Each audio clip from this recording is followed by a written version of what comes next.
Sociocultural Model in Teaching Language Minority Students by Brown. Brown, in this rather interesting and revealing article, addresses the sociocultural factors from both the teachers' and students' perspectives in learning a second language. It is argued fundamentally that there is an intrinsic connection between learning a second language and a new culture. Therefore, teachers can develop empathy and understanding primarily based on cultural understanding. So, learning a new language, or rather a new culture, requires understanding the relation between stereotypes, culture shock, attitudes, mind, and thought.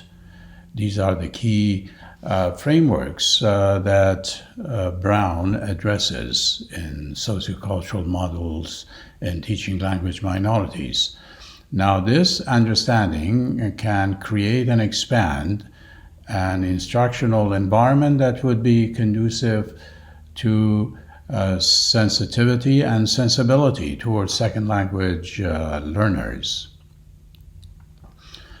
Brown begins, as expected, with broad definitions of culture. Various definitions of culture provided by different scholars are provided. Probably you have your own favorite definition. The simplest one, a way of life, culture as being a continent, culture as a blueprint, culture as a glue, culture as a system of integrated patterns, and as mechanism that meets biological and psychological needs and patterns of living.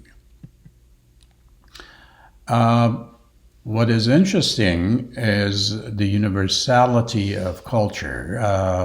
Brown cites MURDOCK's 7 universals that you may overall agree, or you may have issue with one or two of these.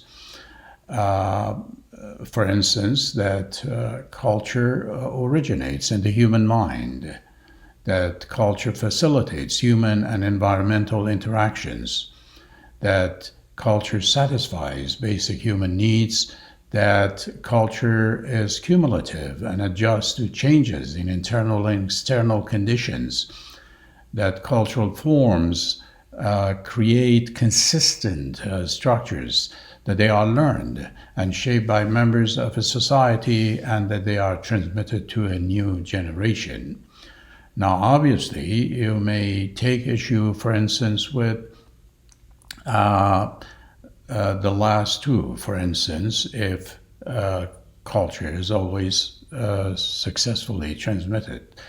Obviously, within multicultural communities where there is a dominant culture, this may raise questions about the validity of this observation. But let's keep in mind that it is really the principle of culture being transmitted. It doesn't matter whose culture, be it the dominated or the dominant one, culture is transmitted. That is one of the most fundamental aspects of culture. For instance, I have twin daughters. They were born and raised in a multilingual, multicultural environment, but increasingly they have become more socialized into the American way of life, and that is the kind of culture either through primary or secondary socialization that they have become more acclimated to, or they have become more selective in the process of adopting the so-called dominant culture. So you cannot really question the fact that culture is learned and it is transmitted. Whose culture, that is a different question. Moving on, about the importance of culture and learning a second language, Brown argues that L2 is a part of culture and culture is a part of language. The two are intrinsically interwoven. So learning a second language would be difficult, if not impossible, without learning L2 culture. In this context, Brown discusses cultural stereotypes that are shaped by our worldview or subjectivity in the form of positive and negative perceptions or generalizations that could be caricatures or oversimplifications of other cultures. As a matter of fact, he cites Mark Twain, who gives an interesting view of other cultures and other languages. In the Innocents Abroad, for instance, in discussing the French language, he says that if you start a sentence primarily, you would tangle up everything to the degree that when you start into the sentence, you never know where you are going to come out, if you are going to come out alive or not. In A Tramp Abroad, Twain quotes that German is the most difficult language. A gifted person ought to learn English, barring spelling and pronouncing in 30 days, or rather 30 hours, French in 30 days, and German in 30 years. So he proposed to reform the German language, for it is, if it is to remain as it is, it ought to be gently and reverently set aside among the dead languages, for only the dead have the time to learn it. So obviously this is a satire, a caricature of language, but stereotypes are very pervasive and can be found everywhere. I'm sure you have stereotypes about other cultures and other societies. Probably you have heard that the British are reserved, polite, thrifty, and they drink tea. Germans are stubborn, industrious, methodical, and drink beer. Or, for instance, Orientals, Asians are reserved, wise, cunning, inscrutable. So you do have, or Americans are materialistic, wealthy, so on and so forth. So these stereotypes are used pervasively, and one could argue that these are attempts at understanding other cultures and differences if they are put in a positive light. And learners and teachers, Brown would argue, are no exceptions, that they look at things from their own cultural perspective and in terms of their own cultural expectations and norms. And their mentality is shaped actually by these perceptions or generalizations or oversimplifications.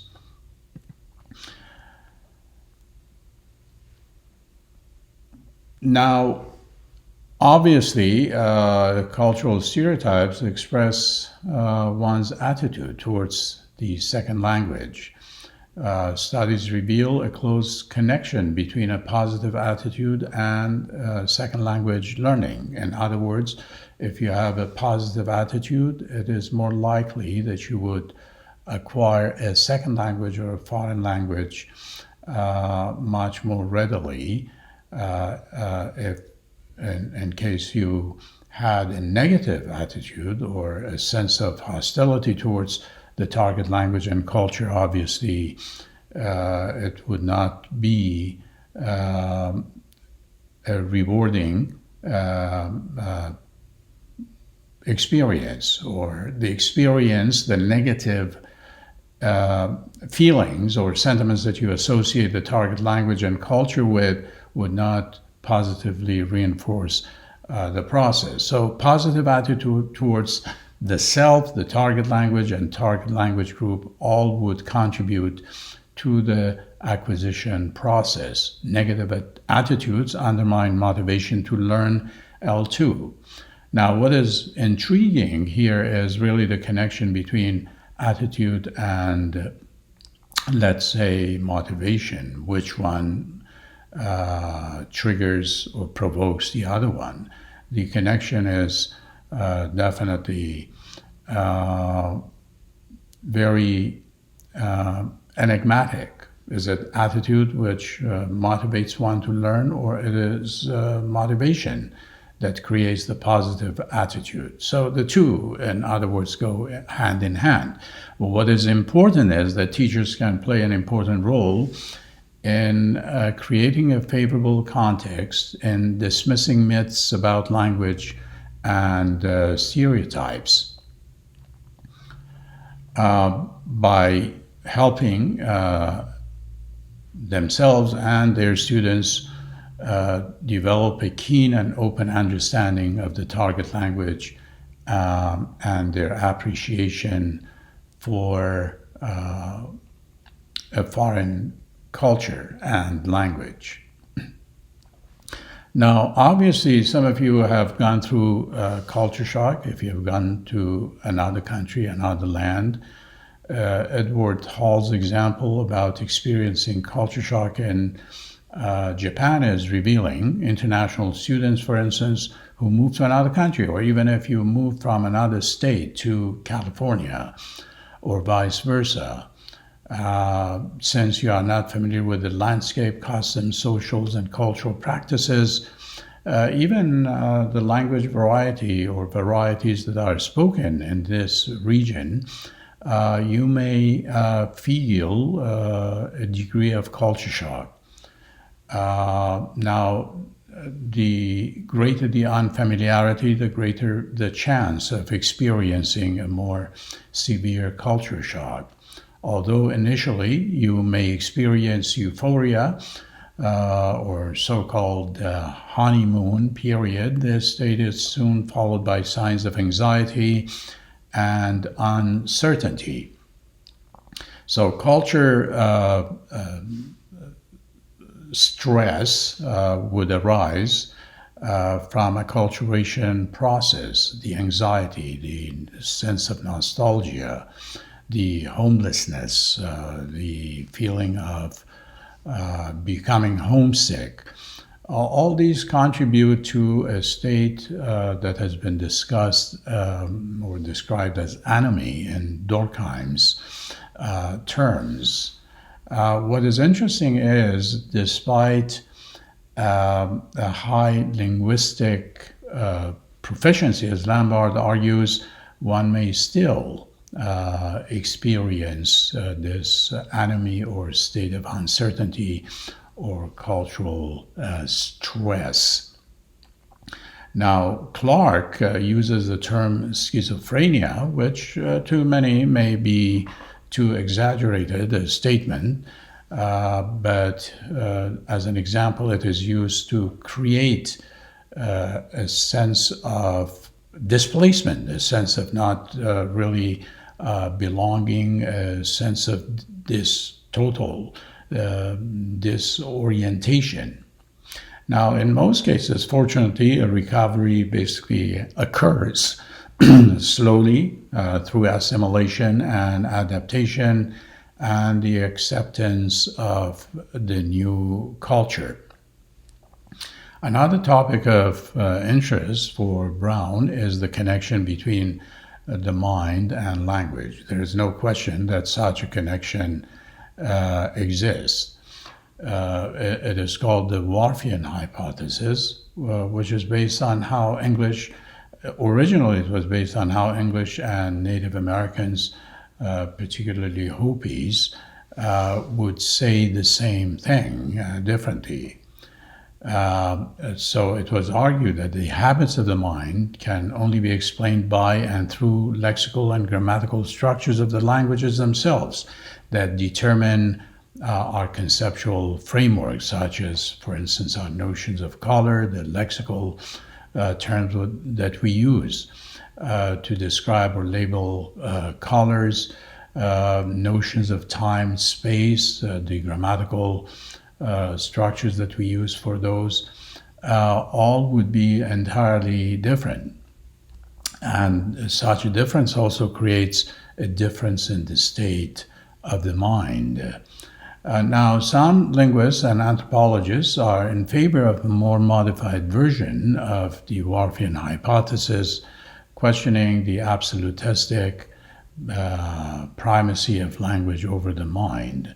But definitely, the WHORFIAN hypothesis was also to a great extent misunderstood. But it is definitely a very useful framework for teachers of English as a second language and teachers as a whole, because one cannot deny that there is an intrinsic relationship between the mind and language. So language teaching has definitely adopted a more moderate version of WHORFIAN hypothesis, as it stresses the link between culture and language. Thank you.